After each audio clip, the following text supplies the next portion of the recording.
Ini kami mengadu, Sus.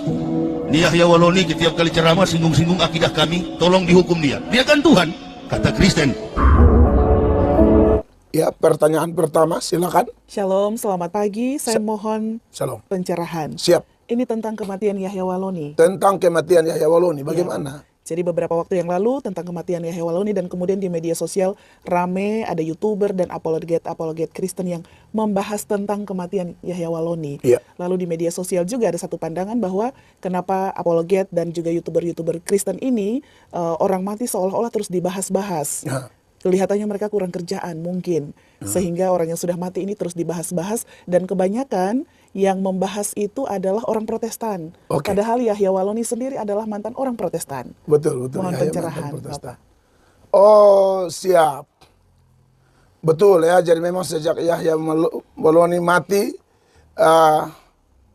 tanggal 6, hari ke-6, bulan ke-6. 6. Aduh, ada saya lihat di media sosial juga begitu ya. Lalu mereka bilang Yahya Waloni antikris. Karena pas sekali meninggal tanggal 6, ya, hari ke-6, bulan ke-6. Saudara, jangan buru-buru bilang Yahya antikris lah, ya. Saudara, antikris itu kalau kita belajar Alkitab, ya, 1 Yohanes 2 ayat 18-19, iya memang ada potensi itu, tapi maksudnya antikris jangan hanya lihat orang lain, coba kita lihat diri kita juga ya.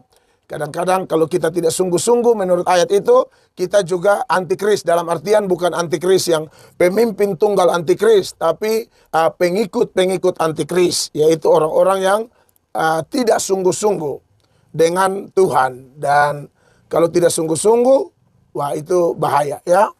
Jadi terlepas dari itu saya mau menjawab juga pertanyaan tadi. Iya, ini faktanya memang begitu ya.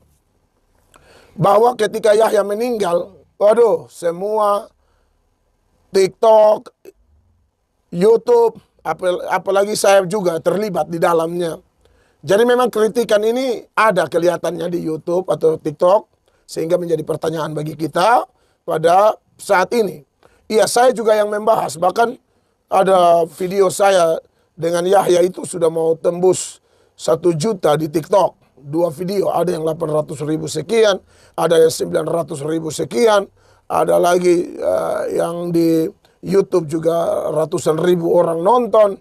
Itu belum lagi kawan-kawan YouTuber, TikTokers yang bergerak dalam dunia apologetika Kristen. Mereka juga kemudian membahasnya. Lalu muncullah kritikan ini. Orang sudah mati kok dibahas-bahas. Iya. Sekarang kita memang harus menjawab berdasarkan terang firman Allah. Memang kalau orang sudah mati tidak boleh dibahas. Ya. Iya, tapi yang dibahas kesalahan-kesalahannya. Iya. Kalau orang yang sudah mati itu punya kesalahannya boleh dibahas tidak? Boleh. Sampai hari ini pendeta-pendeta masih khotbahkan tentang persinahan Salomo dan Daud tidak? Masih. Daud sudah mati, Salomo sudah mati, Yakub sudah mati, tapi penipuannya Yakub itu masih dibahas di gereja tidak? Masih. Abraham ajar Sarah tipu-tipu itu masih dibahas di gereja tidak? Masih. Yudas Iskariot, pengkhianat itu masih dibahas di gereja tidak? Masih. Itu orang mati semua. Baik orang mati yang memang jatuh dan bangkit lalu kembali menjadi berkat, maupun orang mati yang terhilang sama sekali seperti Yudas, seperti Saul. Atau orang-orang mati lainnya yang dari kematian mereka kita masih belajar beberapa hal.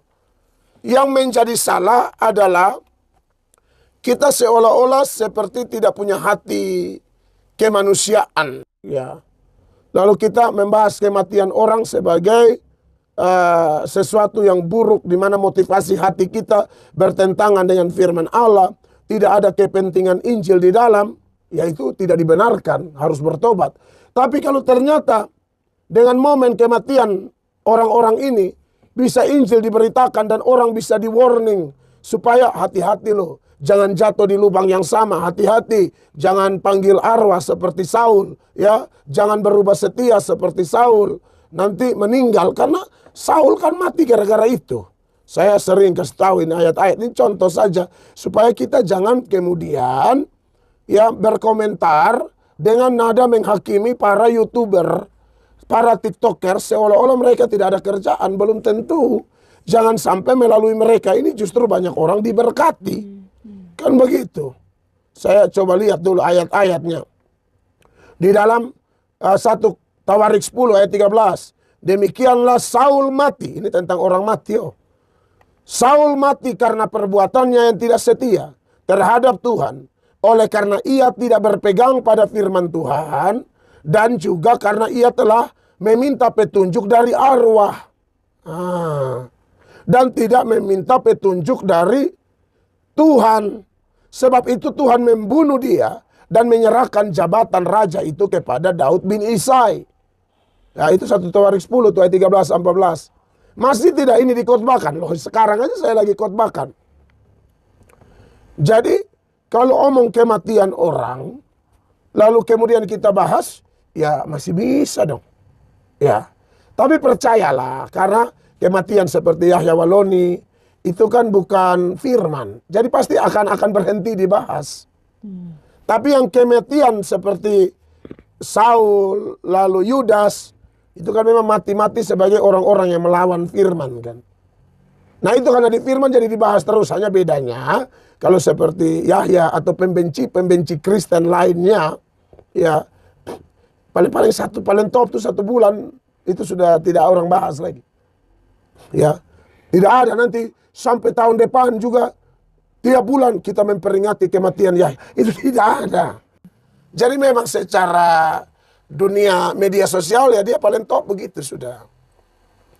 Bahkan kadang-kadang ada orang juga yang dia mau menegur orang-orang yang menyoroti Yahya, ya. Tapi dia menegurnya pakai fotonya Yahya juga, ya sama aja bohong. Jadi kau jangan menyerang orang padahal kau sendiri juga ada sambil menyelam, kau sedang minum air juga, jangan. Sudah biarkanlah orang membahas sambil kita mendoakan, ya nanti akan berhenti juga. Tapi selagi masih viral dan melalui itu bisa Injil diseberangkan. Karena saya lihat teman-teman yang bahas atau kami yang bahas itu bukan bahas sampai Yahya Pentanggalai, bukan itu. Hanya pembuka, video-video dia menyerang Kristen. Kami kanter, klarifikasi, luruskan. Ya, Yahya minta mati dari Yesus. Ayo buktikan. Yahya minta mati. Itu pernah ada satu video. Yahya bilang kalau Yesus Tuhan kasih mati saya. Tahu-tahu mati betul. Kan begitu. Jadi maksudnya supaya jangan sampai ada orang-orang seperti Yahya lagi. Ya, kalau Anda sudah pindah agama, urus agama barumu. Fokus belajar agama barumu. Ya kan. Jadi jangan serang agama kami lagi. Ya. Jadi kalau ada orang bilang itu Protestan. Ya memang orang Protestan itu sudah dilahirkan begitu. Ya, dan itu Alkitabiah. Orang Protestan itu ikut nabi-nabi. Nabi-nabi tidak tinggal diam kalau kebenaran dibengkokkan. Itu orang Protestan. Coba, Elia tinggal diam tidak? Kebenaran diinjak-injak? Tidak. Dia walaupun sendiri dia fight. Musa tinggal diam tidak? Kebenaran dipermainkan. Mereka buat anak lembu emas itu. Musa cincang mereka kan begitu. Siapa lagi hamba Tuhan? Nuh tinggal diam tidak? Nuh pemberita Injil kok. Dunia apologetika itu ada berapologia secara ofensif dan defensif. Ada orang yang menyampaikan satu arah, ada yang menjawab serangan-serangan. Kan begitu.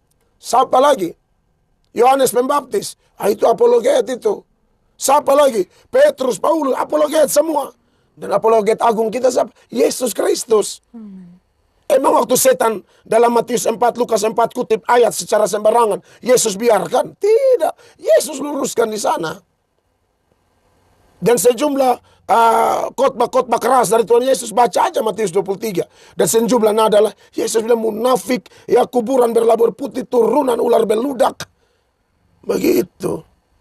Jadi, saudara jangan sampai saudara tidak tahu duduk berdiri, tidak tahu kebenarannya, saudara main tegur-tegur saja. Jadi kalau ada yang motivasinya salah, hanya cari penonton atau apa, hanya berorientasi pada diri, ya dia harus bertobat. Dia harus berdoa supaya banyak orang nonton dan dengar Injil, itu utama. Dalam hal ini saya yakin kita semua berperang dengan hati sendiri. Dan oleh karena itu ya harus berdoa. Tapi juga jangan mematahkan semangat mereka untuk menyebarkan Injil melalui kesempatan-kesempatan itu. Ya. Jadi menurut saya tidak ada masalah dan pasti akan berakhir juga, ya. If I got Jesus, I got